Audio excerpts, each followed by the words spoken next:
up? What up? What up? Welcome in to the season-ending edition of Green with Envy. As always, this is your boy Will Weir checking in. How you doing? How you living? We've made it through another season of 82 NBA games, and joining me, as they do each and every time, as we are the three-man weave. First up, my best friend, co-host, and the coach of our podcast, the one and only Greg Manakis. What's up, my guy? What's good, bro? Sam Hauser, Peyton Pritchard, Splash Bros 2.0. We'll get all into the big Sunday showdown between the Boston Celtics and Atlanta Hawks. But before we do that, of course, we have our podcasting cousin from across the pond, the El Capitan of the Taylor gang, one and only Adam Taylor. What's poppin', Tat? What's poppin', Adam? Yo, what's going on, man? What's going on? Big, I was going to say big win. Big end to the season for a few of the role players. I'm excited. I'm kind of hyped. I'm ready for this, man. Are you ready for this? Dun, dun, dun, dun. There we go. You still my pregame line there. But guys, we've made it to, I was thinking about this day. We've made it to the end of another season. Greg, I know for us, this is somehow our third full season of podcasting about the Boston Celtics. We started in the bubble. We had the abbreviated season after that. We had the run to the championship last year. And now this year, this is our third full season. And then Adam, this is your sixth full season with covering the Celtics. So my first season covering the Celtics was the Marshawn Brooks year. Okay, so it's going. I couldn't tell you what year that is, but yeah, I like that. That's the way that your mind thinks. There's a Hannibal. There's a Hannibal Buress joke about this, about how men's minds work in time frames where it's like, oh yeah, this happened. He was like, oh, that was in 08 when Kobe had 35 in that game against the Clippers. You know, it's just the way our minds work. It tracks. For you, apparently, it goes back to Marshawn Brooks. Yeah, because he was the guy. Like, he was the first player where I was like, unreasonably high on. Like, I'm like, yo, there's something here, right? Like, so it was the same. So I think it was Brad Stevens' first year. It was 09. What am I on about? That's the year that the Celtics didn't win the championship due to injuries. It was Brad Stevens' first year, I think. So as long as Brad Stevens has been with the Celtics organization, I've been upsetting Celtics fans or trying to make them happy. Well, I shortchanged you on that, man, but it's been a journey, guys. Like 82 more games are in the books. How are you guys feeling right now? Now that, you know, as we're recording here, the very final games of the NBA season are taking place, where they can figure out the mess that is the Western Conference and has been the Western Conference all season. That's all about to shake out. The East is set and finalized, which we'll get in here in a minute. But just give me some feelings. How are y'all feeling right now as Game 82 is now complete? Cue the music for the pod. Feeling good, feeling great, bro. How do we not feel great? Second seed. I think I actually called this 56 wins. I think that was or 57 wins would we end up with? 57. So 57. Celtics final record, 57-25, will be the 2 seed heading into next weekend's playoffs. Okay, I think I said 56 and 26. So 57 wins. I was right on the money with that. And, you know, the Celtics, the vibes are good heading into the playoffs, aside from Jaylen Brown's hand, which hopefully is okay. But you got to water your plants, everybody. I mean, I had 63 wins, so I was a little bit further off than you. I was very optimistic heading into the season. I'm more concerned about Jaylen Brown's hand than most people, because I'm just like, dude, I don't need you to be missing extra time just because the stitch came out early, or, no, you find someone, you know, when you break glass and then you clean it all up, but there's always a shard or two that you've missed, right? I don't want him to be like doing press ups in the lounge and then all of a sudden he wakes up and there's glass in his hand or something. So I'm a bit concerned about that. I don't know why you'd be doing press. We can't have 2 Celtics players with glass still lodged in their hands. This is what I was thinking about that. I was like, well, at least they didn't punch anything. You know, at least there's the difference in that right there. But that is an interesting part, a little wrinkle here, right, towards the end of the season, just that Jaylen Brown hand injury, which Jared Weiss reported of The Athletic. So, Adam, you said you do have a little bit of concern. Greg, you and I were together yesterday checking out some NBA basketball here in Austin, Texas, where we live, little Spurs, Timberwolves action. By the way, Adam, Romeo passed us a message. He said he misses you. He misses your coverage. He misses the flattering belief that you have in him, because we were debating yesterday if he's going to get a second NBA contract. Yeah. Someone somewhere is going to believe that they can be. Wait, Adam, I didn't realize that you bought an NBA team. Uh, if I Taylor's the only way Romeo's getting a second contract in this league. if I owned an NBA team, I would find a way to make him my bench lineup's primary ball handler, and I'd believe that he could grow from there. And I'd be wrong because he wouldn't be healthy, but I'd definitely do as much as I could to try and make that happen. Well, this combo right here is the definition of end of the NBA season storylines, where we're talking about the first, 5-6 minutes of the podcast about Romeo Langford getting a second contract. But that's kind of, the way it shakes out with some of these games. Like I said, in the East, everything's been kind of set since about the beginning of the week. There's a few different things that could happen in today's game, which let's talk about that for a few minutes, and then we'll hit a few other things here. But, Celtics versus Hawks, basically the second units of each team. For the Celtics, only Derek White and Grant Williams played, they didn't play 5 minutes each. I don't even want to say significant time, but really it was the Peyton Pritchard show for 46 minutes, plus Sam Hauser, Mike Muscala, the big three, as we call them, in Boston, locking it down for the Celtics here with a 120-114 victory over the Hawks, who could be the Celtics' potential play-in opponent here, which we'll find out on Tuesday and talk about here in a minute. But today's game, Celtics over the Hawks. Let's just touch on it here for a minute. Funner than expected game is kind of my reaction to it. I was ready to be half paying attention, just kind of waiting for it to end. But I had a good time watching these guys start launching these shots. Greg, what were you thinking when you were watching the game today? That was Joe Mazzulla's wet dream, just to be able to shoot 53 3-pointers in that game. I think we were like 25 or 26 for 53, 54. So, with Peyton Pritchard, Sam Hauser, Mike Muscala on the court, you checking the numbers, Will? Did I get it right? Yeah, we got 25 of 54, shooting 46.3% from three. Whew. Peyton, I think, had 9. Sam had 7 or 8. See, I got you here. Peyton was 9 of 16. We had Muscala 4 of 7, and we had Sam Hauser 8 of 14. They were just bombs away the entire game. I think Pritchard had like 13 three-point attempts in the first half. It was just a lot of fun watching them to shoot threes, just playing. By the way, triple-double Peyton Pritchard, first triple-double of his career for him, of many. Shout out to PP, man. Like, he's finally getting some run. He had a tough end of the season with that heel injury. Had a rough season just in general. Didn't get a lot of burn this year after a pretty good year last year. So it's good to see him ball out for 46 minutes, get that triple-double. Sam Hauser, man, I just want to talk more and more about Sam Hauser because, I've been talking about this with you, Will, but at the end, and I think, Adam, you and I touched on this on the Instagram Live, that didn't go so well with the connection issues. But like Sam Hauser versus Grant Williams in the playoffs, I think is going to be a fun little conversation to be had if the Celtics don't need Grant's defense, if it's more just like we need another floor spacer on the court and defense isn't too much of an issue. Sam Hauser, there's a real argument to be made that he's won those minutes. Yeah, and I think what I said too, but I don't know if you actually heard me because the IG live connection was so bad. But my reasoning for that as well, to kind of be on board with you, is to be like, yeah, okay, if you're facing a Giannis or you're facing an Embiid, then you definitely need Grant because he can get underneath guys, he's strong and all of that good stuff. But Sam Hauser kind of gives teams a different kind of issue to deal with, right? Like his presence kind of just takes you out of what you want to do offensively because somebody somewhere wants to mismatch hunt him. So now your offense devolves into, hey, we need to force a switch, and now we need another switch. Now we've got Sam Hauser. Oh, wait, he's not as bad a defender as what we thought. And over a 7-game series, that won't last. But it might be enough to give a team a bad stretch for a quarter or maybe 2 quarters, half a game. And that could be the difference in winning your first game or winning your third game or whatever. So I'm big, man. I think Sam Hauser's really improved this year. We've seen it. We've seen the dunks. We've seen some blocks. With the 3-point shooting, the way he lines his hips up, his hip alignment is excellent. The speed in which he does it.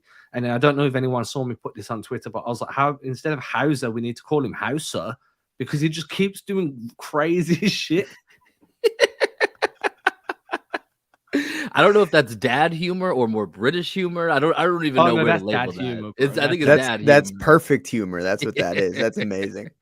Air Hauser in the building. Yeah, Sam getting those dunks was really fun last game. And I think with Sam, Van Gundy was kind of gushing over some of his movement shooting in the game today. And you look at a lot of his numbers, his on off court numbers, specifically when he's with Jason Tatum. Greg, you and I were talking about this the other day, like just him maneuvering, off the ball when Tatum has it, and you're having to worry about him curling around different screens, setting screens himself. You have to just have that other awareness, and Tatum seems to actually play really well with that. So even if that's only going to be for a stint in the, second quarter of a playoff game, or, for, 10 to 15 minutes here and there, that's going to be another weapon that the Celtics are really going to be able to utilize in talking about what will Sam Hauser's role be, is even those small, couple little dose of Sam here or there could be something that they weaponize in a real meaningful way. Definitely. Yeah, I'm looking forward to the playoffs, man. This was a great way to end the regular season. Playoffs right around the corner. I think this was like the perfect cherry on top to a pretty good season, although we had some ups and downs, which we'll get into here in our next segment. I think this was a good 2022-2023 NBA season. Can I just throw in there that I'm really happy that for the next few months I don't have to deal with back-to-backs. Because when you're covering a team, you want to get you want to get a watching, a rewatch, then probably a podcast, then you whatever written stuff you've got to do based off that 1 day reprieve between game day. It's game day, day off, game day works perfect back to back, and you're like, man, it's balls to the wall nonstop. I need some air. So not having to deal with back to backs until next season is that's why we created the 3-man weave to come on full time, man. We got to do some load management. Can't have you pod in every pod. It's not like, dude, I feel like I'm developing like lock finger, like lockjaw, but in my fingers, dude, like from carpal tunnel. We're gonna all get tonsillectomies here, just podcasting too much, but we play through it. We play through it for the people. But real quick, 2 things here before we go to a break, and then we got some categories that are going to help us review the season here in its immediacy, as it obviously just came to an end here, the regular season that is. But the first question that we have to talk about, and both of y'all, Adam and Greg here, you guys are my combat, my combat sport experts that I kind of lean into here. Big part of the broadcast today, Jui Jitsu over here, going through his crazy Joe Mazzulla, doing his Jui Jitsu over here, going through his mental mind state. Give me some thoughts of what I know. There's a big UFC MMA match that went down last night, Greg, that you were watching. Give me your thoughts on Joe Mazzulla and his combat training. I think the funniest part about it was the fact that it was his jiu-jitsu master or whatever. What do you call the jiu-jitsu leader, Adam? What's their name? Are they a sensei? Well, he's from so they're running a Gracie Barra system, Gracie Barra. So they're called professors. Okay, so his professor of jiu-jitsu was the one that told him to stop chewing gum. That was a fun little tidbit that we learned today, because he said he told Joe that it was a crutch. Apparently he was like, you have to master whatever the anxiety is that's causing you to chew gum. Throw the gum away, master it with your mind. The gum is here, not here. I just want to say that I know a lot of jiu-jitsu instructors, and not one of them has ever told me to get rid of my vices or crutches. They're just like, dude, you kind of just got to figure it out. So but again, I'm not a multimillionaire paying for one of the best coaches in the world. Yeah, you're not flying in your jiu-jitsu coach from Denver. So fun story. One of the best jiu-jitsu coaches is out in LA, and I cannot. My mind's just gone blank. I'm going to Google him in a moment. But he's like a coral belt, so it takes 10 years to get a Brazilian jiu-jitsu black belt. Like that's pretty much your bare minimum. 10 years in of consistent training. It takes another 20 years on top of that, maybe more, to get your coral belt. So you need to have done like 30, 40 years of like hardcore jiu-jitsu, and you only get that coral belt if you've made like huge input into the martial art. You don't just, it's not like a belt because you've been a black belt for so long. It's just you earn it. And I remember messaging him when I was flying to LA, like, hey, I want a private session, 1-to-1. I want to train with one of the best. And I think it was like a 5K for like 30 minutes training. Jean-Jacques Macheda, that's who it was. It was so expensive, dude. I was just like, man. So yeah, I understand. Joe's definitely paying a lot of money to keep flying somebody in. And didn't they mention when they were interviewing his professor, which I believe I'm saying correctly, he wanted to start from the beginning, right? So he's at a yellow belt. I don't know. I don't know. So he was a blue belt, and then wanted to start back from the beginning, so went back to a white belt. So there's only 5 belts in jiu-jitsu, in Brazilian jiu-jitsu. There's white, blue, purple, brown, and black, right? And then each belt will have a stripe system. So you need 4 stripes and before you can get promoted again. So it's like you class each stripe as a new belt, right? Like white 1 stripe, white 2 stripe, white 3 stripe, blah blah blah. And all it is someone puts a piece of tape around the belt, and then all of a sudden It's a big deal though, man. It's a big, yeah, because it's like a 6-month time. It's more normal to be on your belt than on your mouth while you're sleeping. So well, you say this, but then I said to my wife earlier, Joe Mazzulla's a fucking robot because he tapes his mouth. She's like, yeah, mouth taping, that's quite common. I'm like, what the fuck? Well, Greg's getting Instagram ads because we talked about it a couple weeks ago that he's sending me over for this mouth tape. But mouth tape and wet dreams, Joe Mazzulla. Well, hold on. Here's the question that I need to know from the two of you here, because it's certainly not going to be me. If we have to nominate one person here to go head to head with Joe Mazzulla in the jiu-jitsu mat ring, I don't know. I don't know what to call it. Joe, Adam, is that going to be you? I'm Are you going to represent Green with Envy? Dude, I could not take Joe Mazzulla in a fight. I was like, what was I? I think I made it to yellow belt with like 3 green stripes in Taekwondo, and I was like 7. So that's my MMA training. I made it to the black belt equivalent in Thai boxing, and I'm a higher belt, which is a red armband. So if you ever see Thai boxers wearing the bands on their arms, that's like how long they've been training. And then like I'm a higher belt in him than jiu-jitsu as well. So I'll happily go there. But I don't know if I'd win because I just think he'd have more ruthless aggression than I would. He'd probably bite you. I mean, I just feel like he'd just grab me by my eyes and then do like that scene out of Game of Thrones where my head just explodes. Oh, the mountain versus the viper? Yeah, and he'd be there bathing in it. That would be a terrible, terrible way to go. But Adam, keep the training. I know you're back in the gym. I know you're getting back on your fitness grind. So that's going to be your motivation just in case Joe Mazzulla comes calling. Last thing before we go to a break, and this is just real quick, one word. We got the play-in coming up here. Heat Hawks. Adam and I will be bringing you some content on that on Wednesday once we have a result Tuesday night when we know definitively who the Celtics will be playing. Let's go, Greg, Adam, and I'll finish it off here. Hawks, Heat. Who's winning that game on Tuesday? Heat. Adam? Hawks. And that's just because it's wishful thinking. I like it. I think it's going to be the Heat as well. We'll see how it plays out. Jimmy Buckets, Trae Young. That's the matchup. Tuesday night. We'll be with y'all Wednesday morning. Adam and I will have something going up to recap that as well as to preview what will be the first round series for the Boston Celtics. With that, we're going to take a quick break here, come back, and we got some categories that are going to recap the 2022-2023 Boston Celtics season.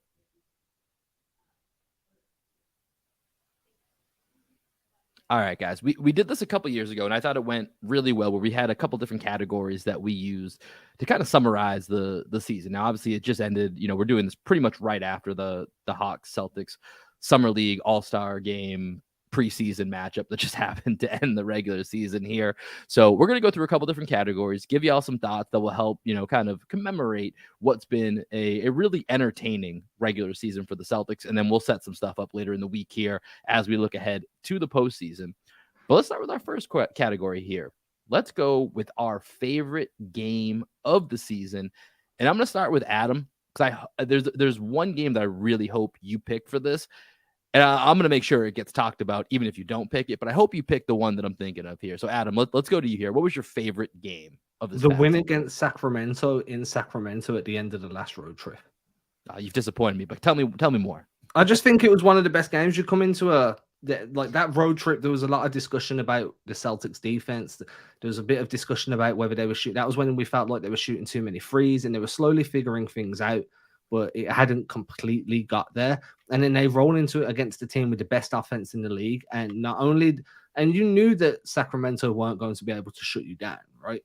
But it was kind of more along the lines of, one step. There we go. It was kind of more along the lines of, hey, can Boston run enough offense themselves to hang with them? Can they make their shots work and stuff? And it was just kind of, for me, it was kind of like when we need to, we can put you on blast, right? And we saw it again with the Milwaukee game, but I felt like that was just too much of a low-hanging fruit. That Kings game was definitely one where I felt really good coming up against a team that was just blowing guys out, and the Celtics were like, no, we're ending this road trip on a high. That was pretty much it. Plus, I like the X's and O's in that game, but I don't need to dive into that right now. It's always nice getting a win against our boy Brendan Nunez, right? It's a little I mean, I was added trying to incentive be for us. humble, but like I did send him some text messages after that. All right, Greg, you want to go next here for your favorite game of the year? Sure. So this is 2 days after my 34th birthday, February 25th. So if you can do the math, you know when my birthday is. February 25th, Celtics versus Sixers. Jason Tatum has that big 3 to win it where he does the snatchback cross on DeAnthony Melton. And then Joel Embiid hits the full court heave at the buzzer. That doesn't beat the buzzer. That was kind of like I feel like that was the peak of the vibes this year, because right after that, the Celtics went into a little bit of a tailspin. So that game right there, when we beat the Sixers, completely crushed the Sixers' hopes of contending this year. In my opinion, I think that was the game where the Sixers realized no matter what they do, they're probably not going to be able to beat the Celtics in the 22-23 season. So for me, Jason Tatum's game-winning three-pointer against the Philadelphia 76ers on February 25th was my favorite game this year. Little birthday game, right? Little birthday game. A little icing on the cake there. I like that. That's a good choice there. That was definitely in contention for me. The one that I'm going with, and I'm a little upset Adam didn't choose this one. I feel like this was right there. It was on a platter. I wrote it down just assuming I wouldn't even be able to choose it. But I'm going to go with January 28th, Celtics versus Lakers. LeBron has a mental breakdown, and Adam Taylor makes it to Boston to hang out with the boys for a weekend, and that's not the game you choose? How did that happen? Because do you want to know something? I completely forgot that was an option. That lives in its own other universe of experience. For me, like it's like a milestone and experience and kind of like a story all wrapped into one. Like the game was dope, man, and I've really enjoyed the actual experience of being at the game. But like that's Adam, not Boston Celtics. Do you know what I mean? Like I try and compartmentalize, but yeah, I didn't really think I could choose that one. Now I do. I'm changing my answer. Yeah, I thought it was right there. I was like, I'm pretty sure Adam's gonna pick this one. But even outside of the bromance of being able to spend that time with the three of us together and with legs unifying that bond. I even look back to the game. I mean, number one, it was my first time seeing LeBron James in person. He was awesome that game. It was really it was one of it was a bucket list item, right? To see guys like that when they come into the NBA. You want to make sure that you see as many of these legends that come through when you can. So that was really important for me. And then on top of that, Greg, you and I were in the building a few games before that, which might be part of the next category, just teasing that a little bit here, when Jaylen Brown missed some very important free throws at the end of the game against the Knicks that could have got the Celtics a victory. A few days later, after all the angst that came with that, and you could feel it in that Celtics-Lakers game, he's back at the line, but he knocks him down. And so I think that's a moment that specifically for Jaylen Brown, I hope is something that, is going to play a factor here when we get to the postseason and give him a little bit of confidence in those big situations, because that is a concern for the postseason is the Celtics late game free throw shooting. And so I try to look back at that game like, okay, we know that he can do it in a big spot, ESPN, ABC, Saturday night, LeBron, AD, all the spotlights that come with that. Paul Pierce in his pajamas sitting courtside. Like that's high pressure. And he came through. So aside from, the trio of us being together, the three-man weave in person, I think that's another important aspect of that game. And that's why that for me was my favorite game of the year. So with that, let's go to the flip side. Let's go to our least favorite game of the season. And with that, let's see, Adam, you went first last time. Greg, let's swing it over to you here for this one. Okay, I'm going to go 1 week later. The Celtics begin to fall prey to that lazy execution that really was like a thorn in their side for multiple points during this season. But we're up 28 on the Brooklyn Nets that are post KD, post Kyrie.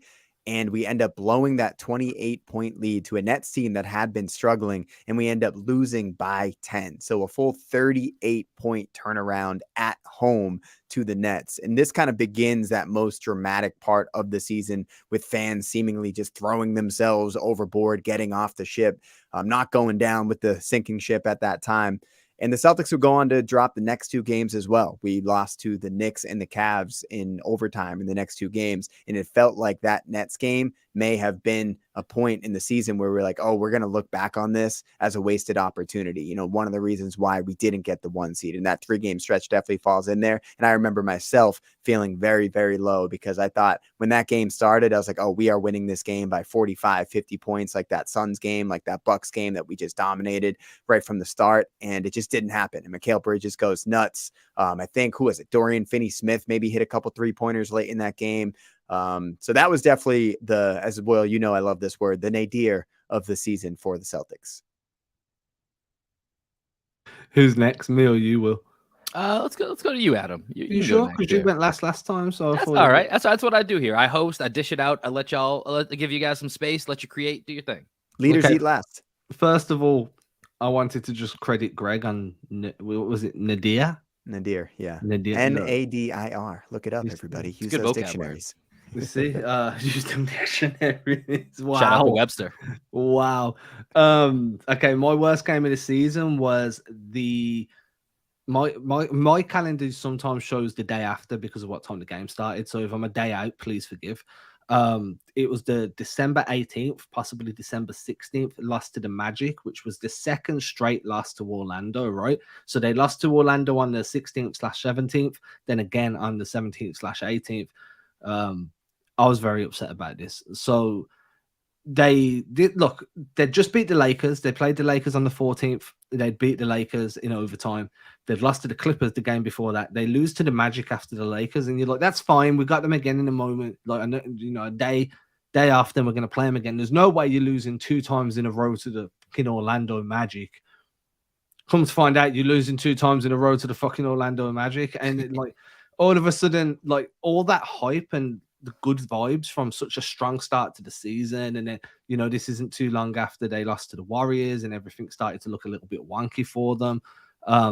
It was just a real low point in the season for me, like obviously I really like watching Paolo Banchero play, but it was kind of just like, man, this team just got beat back to back by Orlando, and we're expecting them to win a championship. And I think that was the first time I really sat there and thought to myself, like, man, there's a chance these guys fucking fall in the first round. Now, obviously, they improved after that, and that I don't feel that way no more. But that was a real low point in the season for me, and to be so close to Christmas as well.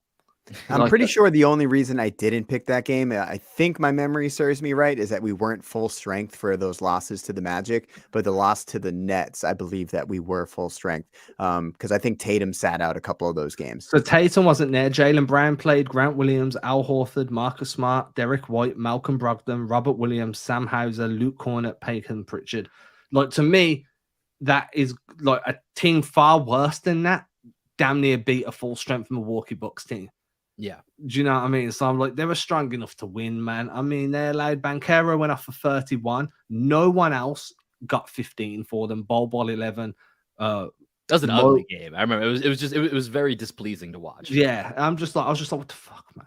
So that was also, correct me if I'm wrong, Adam, because I think you might have the schedule pulled up here. That was the start of a homestand, right? It was like a 6-7 game homestand, because there was also that Pacers loss, I think was in that mix. Pacers was directly after that game. Then they beat the T-Wolves, beat Milwaukee on Christmas Day, and then it was a bit of a win streak up until they played the Nuggets at the start of January. Yeah, and then they lost to the Nuggets, followed by the Thunder. It just felt real shaky during that time frame, which I think was the biggest thing, and especially with that was leading up to that Milwaukee Christmas Day game, right? That's one of the benchmarks of the season. Anytime that we play Milwaukee, and when we were looking ahead to the 1 seed and what the 1 seed could potentially be, which actually leads into my least favorite game of the year, and that was a recent game. It was the March 28th game against the Wizards, where effectively they, fell to a trap game, which really took out any realistic possibilities of the Celtics still getting the 1 seed. And as we're talking about, as there's a couple comments here, there's many games that you can allude to. I had down here the Oklahoma City massacre that was, 150 without Shea letting up 150 to OKC. That was a tough game to watch and then come do a podcast right afterwards. That wasn't one where it's very pleasant. The Wizards game I looked to just because, obviously, a little bit of recency bias with that. And we've seen that the Celtics can win in Milwaukee, and they're going to be able to win. They're going to have to win in Milwaukee now for sure, if that matchup, does come to be. And it won't necessarily matter quite as much until you get to game 7, and you look at, last year when the roles are reversed, you can get a role player like Grant Williams to have that game. We've seen Kelly Olynyk have that type of game, and both teams won on each other's courts leading up to that. And so it's just going to sting all that much more if we get to a Game 7 in the Eastern Conference Finals and Pat Connaughton or Jay Crowder's going off for 23 points, and you start to think about, man, what if we actually had that one seed? Would they be able to do that in the Garden in Game 7? Highly doubtful. Role players don't necessarily travel to that extent in a high leverage situation like that. Now, if it's Giannis, it's Giannis. If it's Middleton or Holiday, like that might travel. It's those role players that get that little extra bump on a Game 7 at home, like Grant Williams, like Kelly Olynyk in Celtics past. And that's when I think you just kind of look back to a lot of different games, but specifically down the stretch, that Wizards game, because it feels like the Celtics have rounded into form where I think we're all feeling pretty confident. And that's the one game you look to where they just shat the bed with looking ahead to that Bucks game. And it's, what could have been. It doesn't matter now, but it's what could have been. For sure. Yeah, I think the Celtics, they're going to need to probably win that Bucks series in 6. Right, it's going to be really hard to go into Milwaukee Game 7, just like with Giannis and all of the energy he has feeding off of that crowd. I think that the Celtics, if they're going to beat the Bucks, they need to do it in 6. Yeah, that's for sure. Let's move this on to our next category here. We're balancing this here with some of the good, some of the bad. We got to have a well-rounded discussion here. So disappointing, I put it as player/moment. So you guys can take that where you will here. Adam, let's go to you for this one.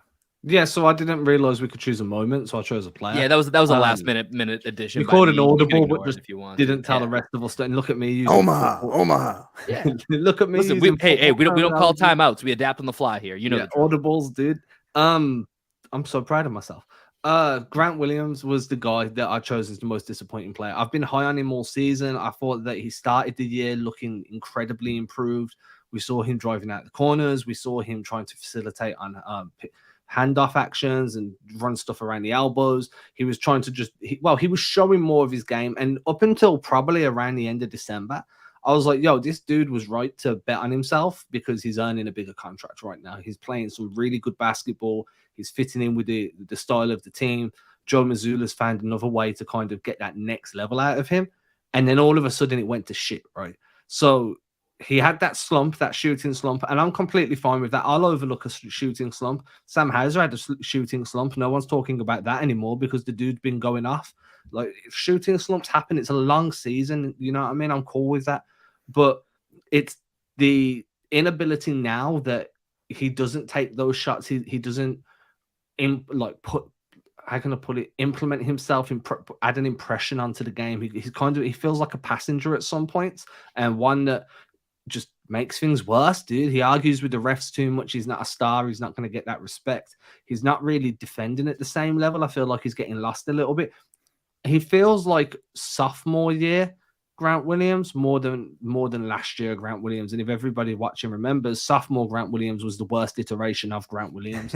So it's just not feeling great right now. And I feel like he's really hurt himself in terms of free agency unless he can bounce back with a big postseason. Yeah, it's been a bit of a roller coaster with Grant this year. Greg and I were chatting yesterday about how if you think to the entire season, right? There was a point in there where, and this is towards the first 25 games, where everyone in the Celtics was hitting a three. Like, it didn't matter who you put in. The Celtics were shooting these absurd historic rates offensively, and there was a brief moment where it was like, shit, maybe Grant bet on himself correctly here. Maybe he is going to get, somewhere in that 18 to, dare I say, $20 million. That was always probably a little bit too far, but it takes one team, right? All it takes is one team to think that he's a guy that's worth that he's worth that last piece to overpay. And it felt like that was at least plausible. We're far from that situation now, where now it feels like the leverage has actually potentially in the offseason swung back to the Celtics, where maybe he is more now in that 10 to 12 million range, which it sounds like that's where offseason talks were. Somewhere in that 10 to 13 is where it lived, and then ultimately decided that let's play it out. And that'll be an interesting discussion because it's really been kind of up and down for Grant Williams this year. Yeah, worst case scenario, he's going to break even, right? He turned down a $10 to $12 million contract, and if he hasn't impressed enough to get more money, he's going to get what he turned down, and it's just whatever. Nothing changed for him, but that means he made the right decision because he hasn't lost money. For sure. I always want to shout out Michael Spitzer in the chat. I have a question for you guys, Will and Adam, based off of that. Do you think Grant is more likely to win us a playoff game or lose us a playoff game? Win. Yeah, I think he's more likely to win. I don't think his performances have been that bad to lose you one. I just think they've been underwhelming compared to what we saw to start the year. Yeah, I think he'll get pulled before he has a chance to really lose a game. I think in those, high leverage situations that there's going to be, if he's out there, he's going to be out there because he's earned the right to be out there and he's playing well. And I think if it's one of those games where you feel like, man, Grant just doesn't have it, he's just not going to be out there. Yeah, and to kind of bring it full circle to that contract talk, I think really what it's going to come down to for Grant Williams is making the argument, I'm either an 82 game player or I'm a 16 game player. Am I a regular season or a postseason player, right? That's where he's going to make his money. Because if he repeats what he did in last year's playoffs, even if he, 80% of what he did in last year's playoffs, I think Grant gets at least 15 million because he was great last year. He's going to have the opportunity to go up and guard some really legit guys. You might see him a little bit on Bam. You might see him on Jimmy Butler. You might see him on Giannis. You might see him on Embiid. Like, he's going to have a lot of opportunities to prove his worth. And if he can be a 40% 3-point shooter and rediscover his stroke from the line in case he ends up on the line in a big situation in the playoffs, I think Grant's going to make a lot of money this offseason. Yeah, definitely still a chance for him to make his bag this postseason. Greg, what you got for disappointing player / moment? Can I ask you to go first, Will? And I'll go last yeah, on this one. No doubt. Let's do it. So for me, mine's a little bit tough because it's all based on circumstance, and we just saw this individual go off today. So I'm putting Peyton Pritchard here, and it's not anything to do necessarily with him directly. It's, he's a guy that we saw playing legit minutes in the finals last year. And just kind of due to circumstance, you bring in Malcolm Brogdon, Derek White takes off the way that he has, Marcus Smart, and they've, for the most part, they've stayed healthy, that trio, right? Marcus Smart has had his hiccups here and there. Brogdon, we've sat him, in a few back-to-backs, but other than that, he's been very healthy, especially given his track record. Derek White's an Iron Man. He played again today, even just for 5 minutes, just to be out there for whatever reason. Derek White just always wants to be out there and has had maybe the best season of his career. And so with that, there's just not a lot of time for Peyton Pritchard. And we saw today, he's certainly capable. And, it's when he's gotten his opportunities, it's been so few and far between. It's been a little bit up and down. He's had the injury towards the end of the season. So this is completely just a circumstantial choice for me. That's disappointing that a guy who I really like, who I think we all really like here, Adam, you wrote a great piece about him on Celtics blog the other day. This guy is going to have a role in the NBA. It's just probably not going to be with the Celtics, unfortunately. So he's going to be a really nice luxury that may or may not see the court this postseason. It's going to be really nice to have him, though, as a just in case, because you never know what happens. We've seen, if someone goes down, PP is going to be ready to come in and do what he needs to. So it's nice to have that. But I would expect that this is probably the end of the Peyton Pritchard era here by the time we get through the offseason and we look to next season. So it's disappointing in that sense. Nothing specifically about Peyton Pritchard, just entirely circumstantially related. If there's one team that you would like to see Peyton Pritchard on next year, what team would you pick for him? What is his ideal situation in the NBA right now? Do you think he needs to go to a team that he can just play a lot of minutes? Does he need to have a role on a good team? Like, can he go score 20 points a game for, I don't know, the Wizards? I feel like the Wizards could be a team that he could end up on. I think he's a guy, I don't know the team specifically, but I think there's two different ways that it can go, right? Because I think he's a little bit in the Aaron Nesmith camp. He just needs to play. Like, I think it'd be really nice for him to go to a team where he's just going to get guaranteed. Wait, do you think Peyton Pritchard would fit well in the Indiana Pacers? What about the Utah Jazz? Just a coincidence. I don't know why Peyton Pritchard might be a good fit or a fan favorite there. Just wild connections. But no, those two actually could be potentially good places for him to go, despite just the whiteness of himself, just being white. Like, aside from that, it could be good fits. But I think he could do both. I think he could be the guy that goes to a team and he gets a starting or 6-man type role where he's playing 25, 30 plus minutes, or he could be a guy that's, just a solid 8-man bench rotation guy who's just consistently in the lineup. I think he'd be able to do both. I think for him, I think he probably wants to see what his life is like if he can be a starting point guard somewhere.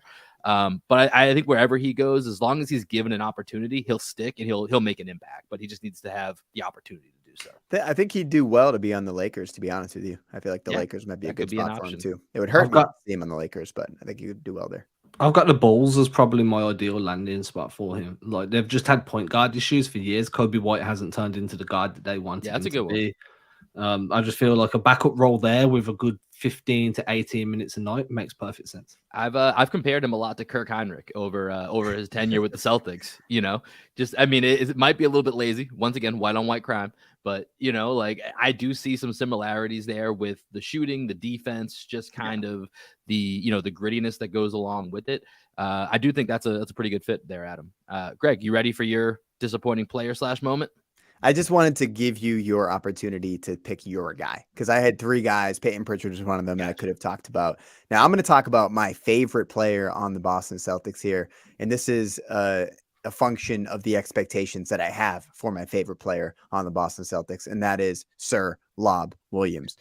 Coming into the season, obviously Robert Williams coming off of off-season knee surgery. We weren't expecting him to make a huge impact from the start, but I was expecting a little bit more than 35 games out of Robert Williams this year, and that's all we got. We got 35 games, 23.5 minutes per game, so that is not a lot of minutes this season. There wasn't a ton of peak Rob this year, even when he was playing. We have seen some encouraging developments in his play and his athleticism. That pass that he made the other night was ridiculous. I know you and I, Will, have had some conversations about, is Robert Williams really a good passer, or does he just does he know how to make highlight passes? Mm-hmm. Right, that's a conversation that I like to have, kind of off air, but I feel like I'm ready to have it right now. Is Robert Williams actually a good passer? Is he a good decision maker? Maybe that's a better question. He's a good passer, but not a good decision maker. Maybe that's something we could talk about. But Robert Williams, to me, was my biggest disappointment this year, but I still love him. And I still think that he has an opportunity to have a huge impact in the postseason. But really with Rob, it's always just about health. Just to plug, I've got an article about Rob coming out tomorrow or Tuesday about why his passing allows him to play in that 5-out system. So that might fit well with whatever discussion you're going to have. Just wanted to plug it.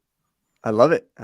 Adam, what are your initial thoughts on that without giving away the whole thesis of your article? Robert Williams with his passing ability.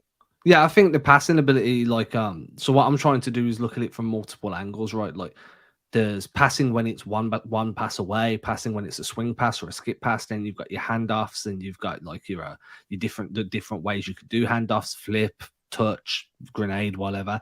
I think that he makes really good decisions in what type of passes to execute. I just think sometimes he might be a step late on the execution. And that's just a reps thing, right? Like, it's just allowing him to do it so often that he processes the floor a bit quicker. I think overall, though, I genuinely believe he's one of the best passing bigs in the league. I don't think that's any question on that. Yeah, it's funny because with Rob, I think the reps part of it is such a big part of this discussion, and the fact that he can't stay healthy, so he can't get the reps. Like, even a game like tonight, how great would it have been to see Robert Williams just go out and play 40 minutes as one of the primary options on offense? Mm-hmm. Just like, he's not ever going to be able to do that. We're never going to be able to see him maybe develop that 15 to 18 foot jumper or back to the basket game, just because he just doesn't have the opportunity, and you want to save him for the big moments. So you can't really get those developmental minutes. I think the other part as well is scheme, right? Like, the Celtics have run a 5-out. This is the second year where they've really lent into it. But for majority of the time, Rob's been on the floor both years. It's been more of a 4-out, 1-in with Robert the Dunker. And it's really, so when he is healthy, they still weren't putting the ball in his hands to get the reps as a passer and a facilitator. And now we're seeing the Celtics run this single big, and Rob's kind of forced to do more on the perimeter as a creator. And now we're starting to see a little bit of growth blossom. So I think there's still ways to get him reps. I agree, though, it's not going to be enough games and enough reps for a rapid improvement. But I think incrementally over the next year or two, he could become a legitimate facilitator for the team. Yeah, and part of this here would be, Craig, we've joked about this. I'd love to see a GoPro on Robert Williams to see what his processing is like, because it's funny, like Adam, sometimes you say he's a step behind, he doesn't have the reps. He's also Mr. Hot Potato, right? Like nobody gets rid of the ball quicker than Rob does as well. So it's interesting to think about the different dynamics that kind of go along with it. So let's go to our last category that we have here. This one here, we're gonna flip it. What's the most encouraging development storyline and or player? Greg, you seem excited, so let's go to you here for this first one. Okay, my guy, Sam Hauser. Hauser, did you do that? Hauser. If you guys had to guess, how many games did Sam Hauser participate in this season? I'd say at least 55. I was gonna say 61.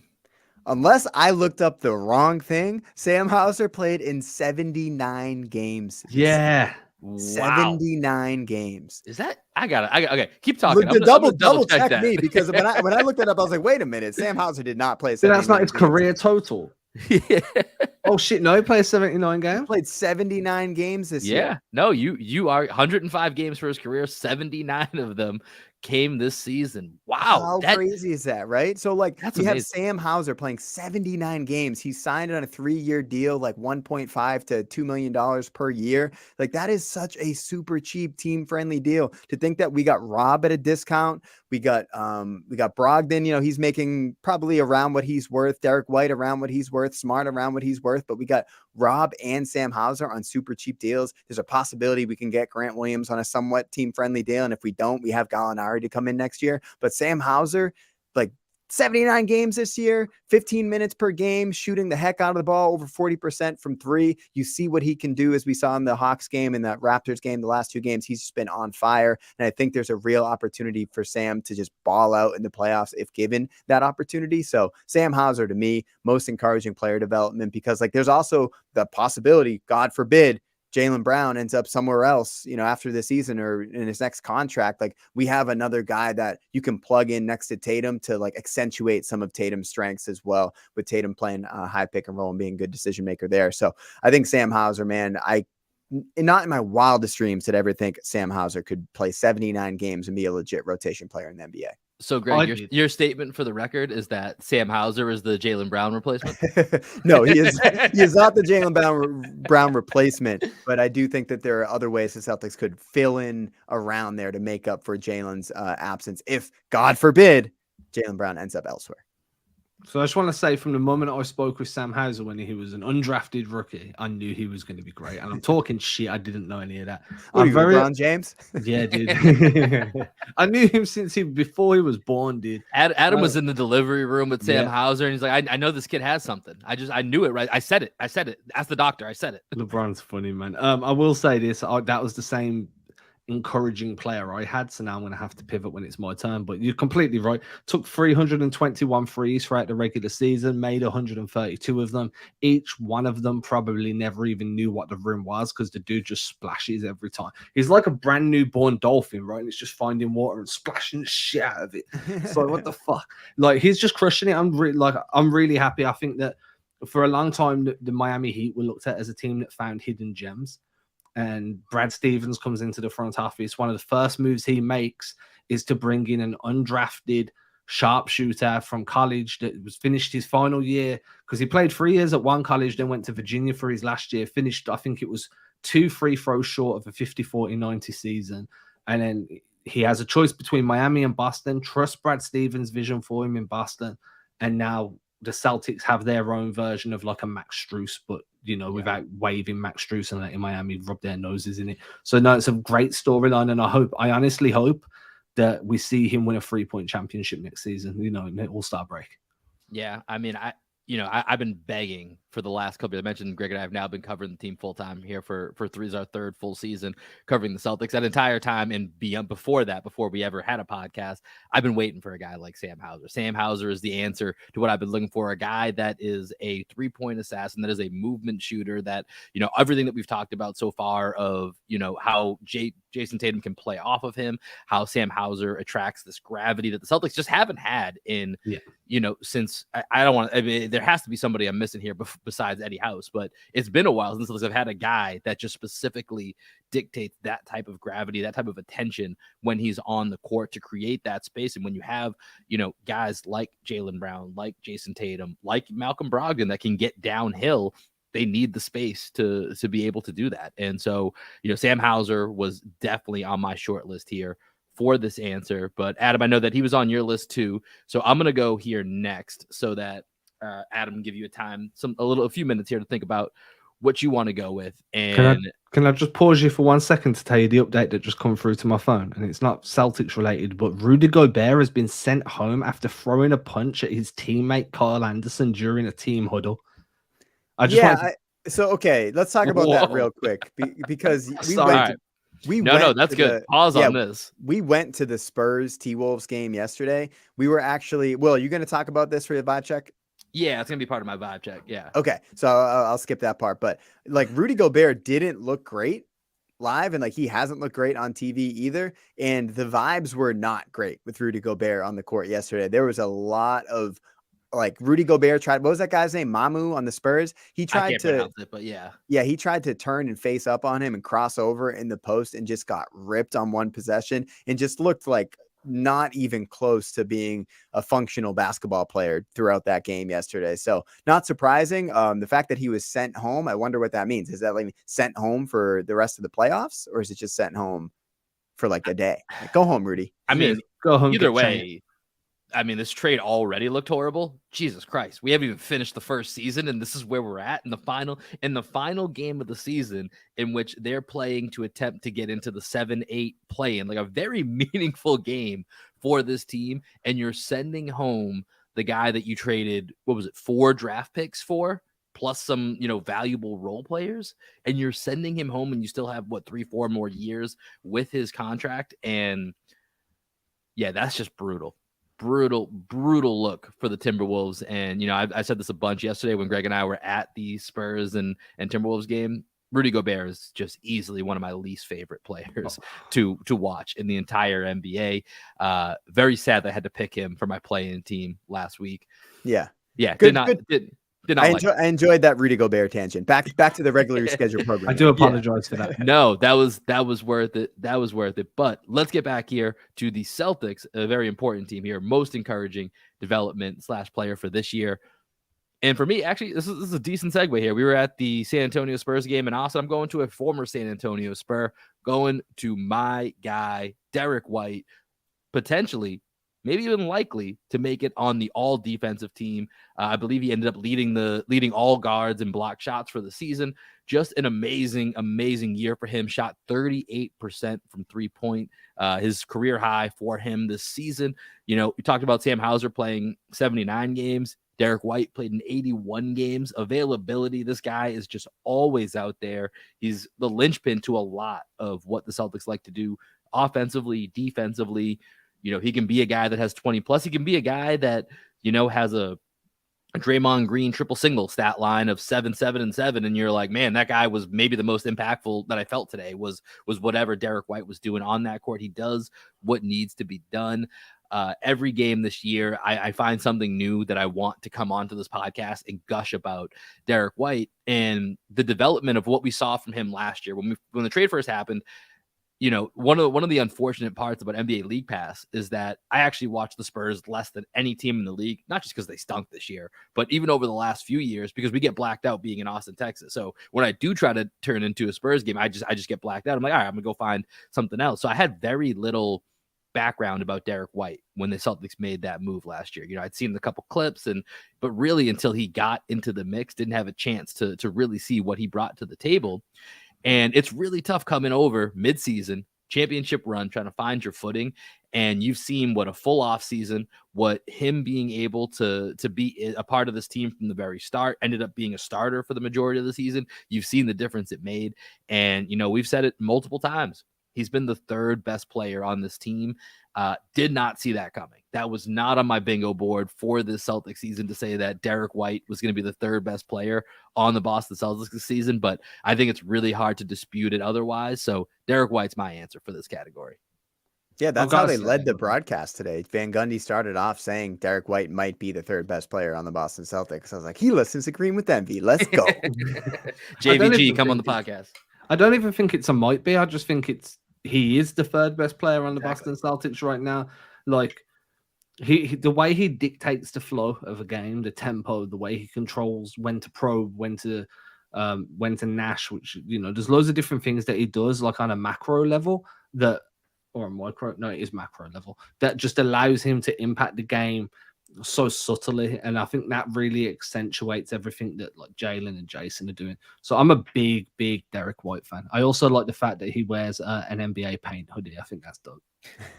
Yeah, Derek seems like a good dude. Derek White's a guy I'd love to get on the podcast here. So that's Yeah. gonna be one of our goals, is getting Derek on the show here in a future state. Adam, are you finally ready with your selection? Yeah, I mean, I've directly pivoted to Derek White, but I can pivot again. Don't worry about me. I'm going to go very abstract because I don't want to just point at Jaylen Brown. I don't want to.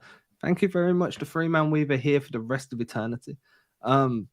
We hope. Just real quick, I was thinking about the 3-man weave, and I was like, should we be called the 3-man we? Or is that like too much?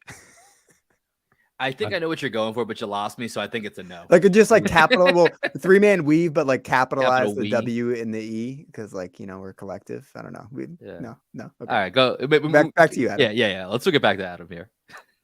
I'm still trying to make sense of that idea. I mean, I'm down for whatever, just so we know. Anyway, yeah, because y'all took the best two, and I don't want to just go with the low-hanging fruit again of Jalen or Jason. I want to go with JD Davison. And the reason I'm going with JD Davison was he was a low draft pick, one of the last in the second round. Didn't really have a jumper to work with, was just pure raw athleticism. But he's developed in the G League. I think he was averaging like 22 points, I think, per game. He was shooting well. He was, I think he was at like 22 and 8. I'll pull up the stats in a moment. But most importantly, with what we spoke about with Pritchard probably being on the move, you're going to need a new backup point guard. I like the way that the Celtics are starting to turn the main Celtics into this kind of like conveyor belt of talent. So you spend a year down with Maine, then because the two-way contract's 1 year, so there's a chance that JD Davison signs a new two-way contract and then gets converted next season. Assuming Pritchard is traded and there's an open roster spot, then they might convert him later down the line if he continues to show improvement.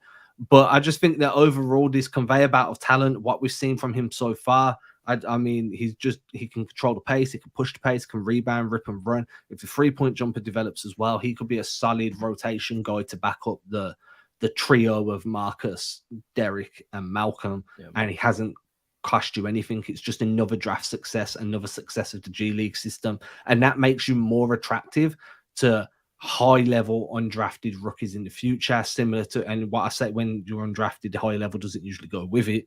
But I'd class Sam Hauser as a high-level undrafted rookie, so the more you can have success this way, the more you're going to bring the better of that kind of class to you, and then be able to develop them and get that reputation that we've spoke about Miami having countless times before.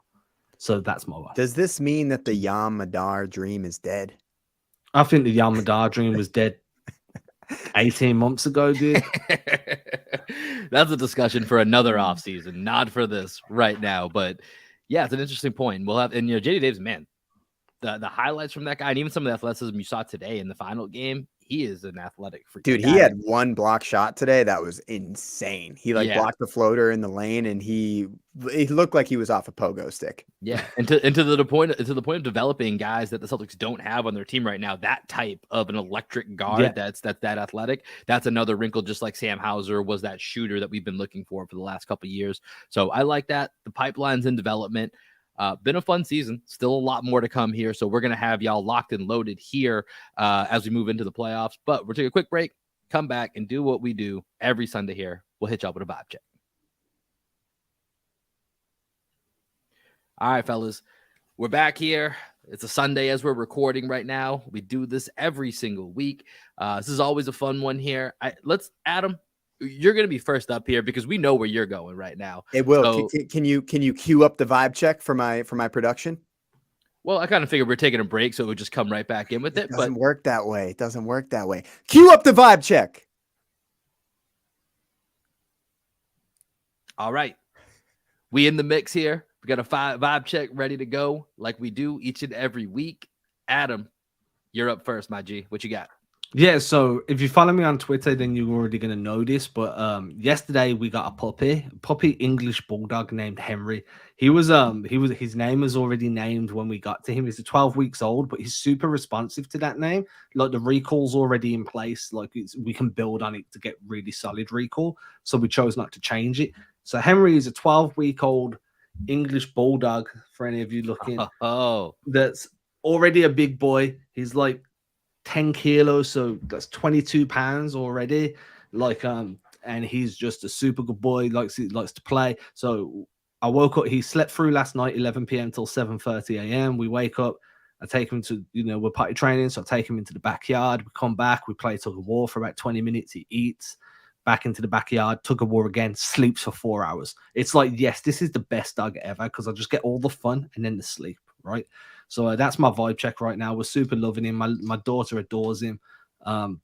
That's about as far as I've got with him so far. I haven't, like, we've had a few standoffs where he thinks he's in charge, and that's okay because I'm a giant compared to him, and I'd stamp that out now before he gets his adult. I was gonna say you only got that advantage for now. I mean, we talked about it pre-show. He's gonna get a pretty big dog. He's gonna have some weight. He'll to be broad. Around. He'll be big, but he won't be tall. Do you know what I mean? Yeah, so I'll always look like a giant, but I think he'll be able to knock me off my feet once he's fully grown. So have you done a full cuddle yet? Have you done a proper cuddle? Yeah, dude. Like there's no personal space. Wait. Hold on, Greg. Did you just attempt to do a British accent with that? No, not at all. It came right.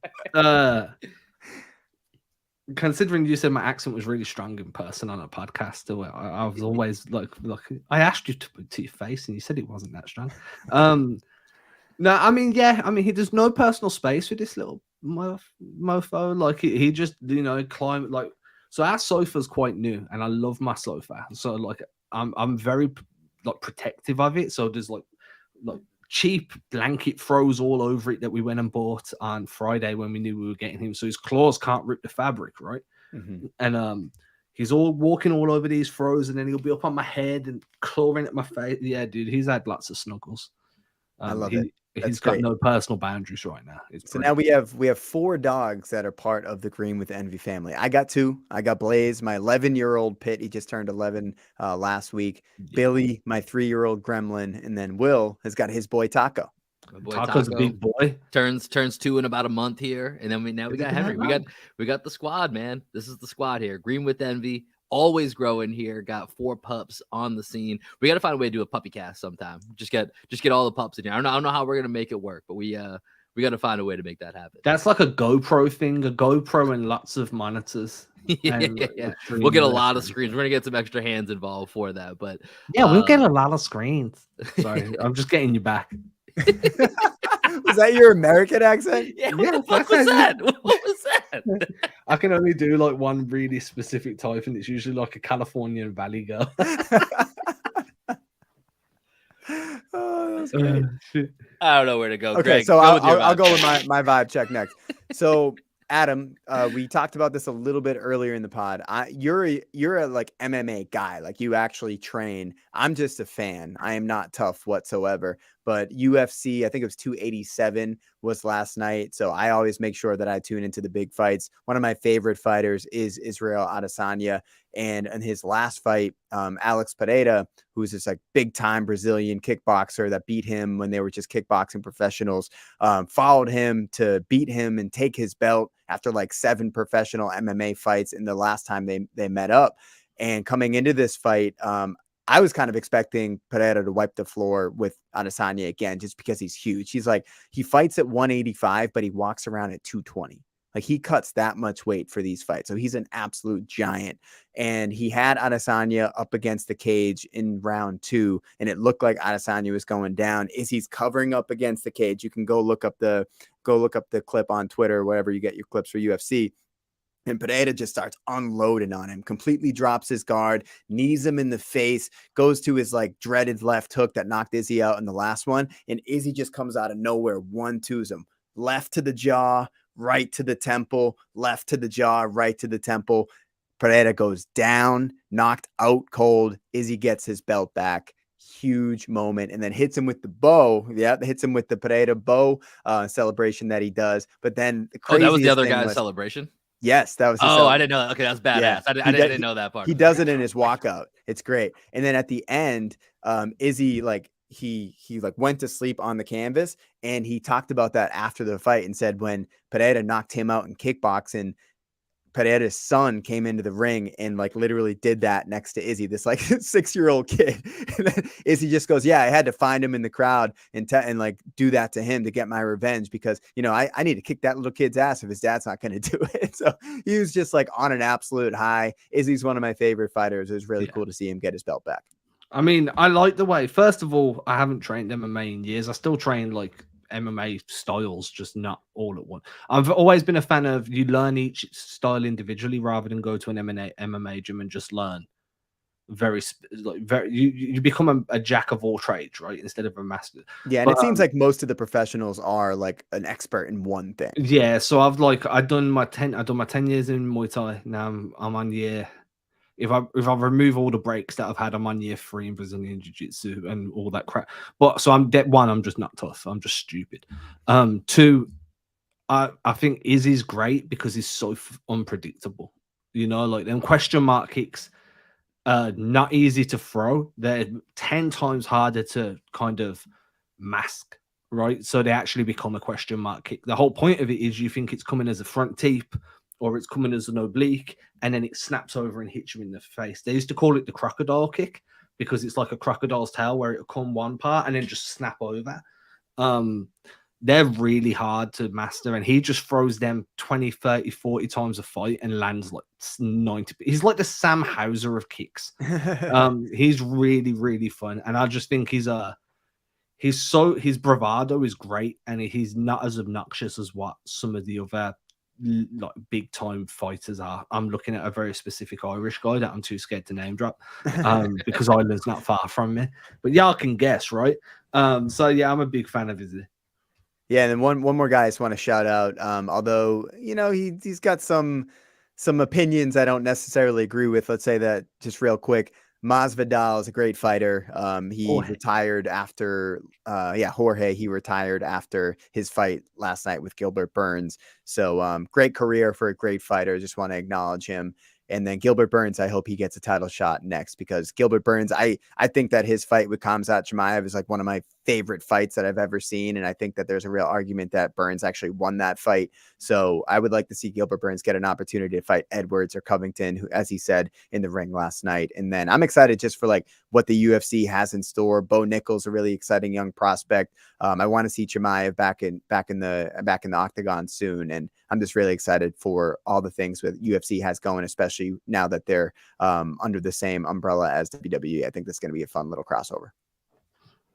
Yeah, that's our UFC corner vibe check. I'm not gonna lie, I got nothing to add to that. Not really in that realm. Did see the clip though. That was a badass knockout, and then the celebration, the story that kind of goes with it. So that's dope. Appreciate you sharing that here. Let's wrap it up here with my final vibe check here, as we are running a little bit long in this episode, but we're having a good time. So you know what? We letting it fly. We having a good time. No, dude, like Greg Sunday comes on and says he has to do 45 minutes because his girlfriend's mad at him already. But let's just go 30 minutes over what Greg wants to do. Like, why not? Well, here's the thing. Here's the thing, and you know this, Greg. So this is I'm gonna say this is part of this is your fault. You know, anytime that we announce, hey, let's make it a quick 30 or a quick 45, you know we go like way longer. It just happens every single time that we bring it up. So you know that always happens. That's the best part of this podcast. Like, can we please promote the podcast with that clip of Greg? I'm walking into where my wife is at the end of this show and just streaming that specific clip. 1 minute 9.8 seconds.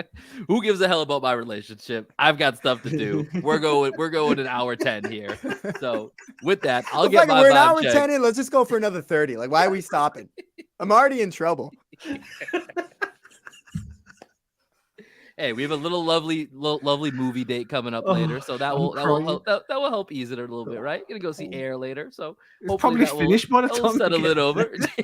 We're gonna miss the movie at this point. All right, let me get this out of here. My vibe check for the week. Yesterday, Greg and I went to the San Antonio Spurs and Minnesota Timberwolves game. They were playing in Austin, Texas, where Greg and I live, and just reminded me of how much I would really, really love if the San Antonio Spurs could just move to Austin, this is way more convenient for me to go catch NBA basketball, to be 10 to 15 minutes from my house, and be able to go see, all the different NBA superstars that come through town. Hopefully, maybe next year the Celtics will be a part of that I-35 series. We'll see. Had a really good time.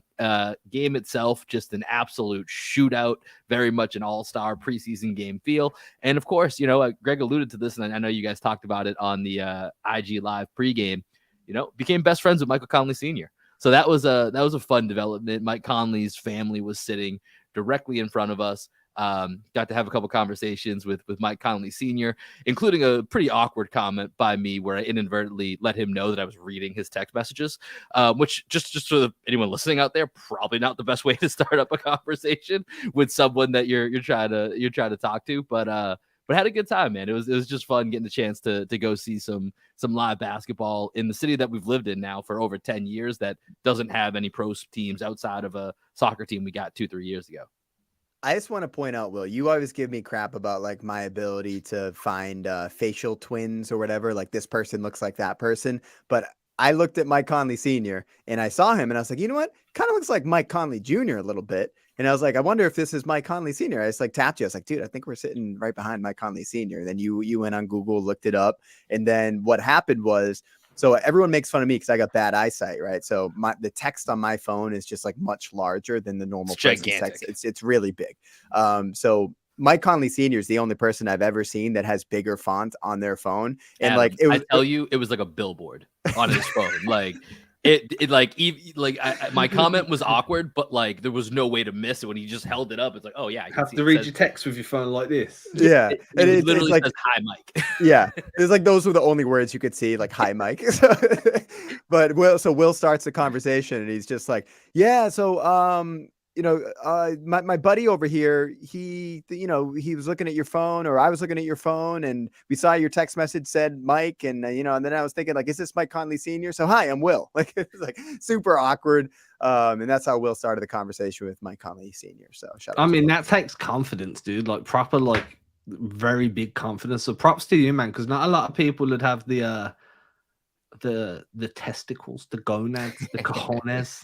That's what you want to call it. And I made sure we had more banter. I couldn't let that be the lasting impression. So we talked to him a little bit. We talked to him about the play-in with him and stuff. And it was actually funny. I asked him about how Mike felt about the trade to Minnesota, and he was kind of like, "Man, it's fucking Minnesota." was kind of the answer that he gave me. But also, I was like, "Well, he came from Utah." He was like, "Yeah, it's true. So it's not much better." So basically, not a big thumbs up of approval from the Conleys for Utah and for Minnesota. So leave it at what you may. But it was a good time hanging out. Shout out to Mike Conley Sr. It was fun getting to chop it up.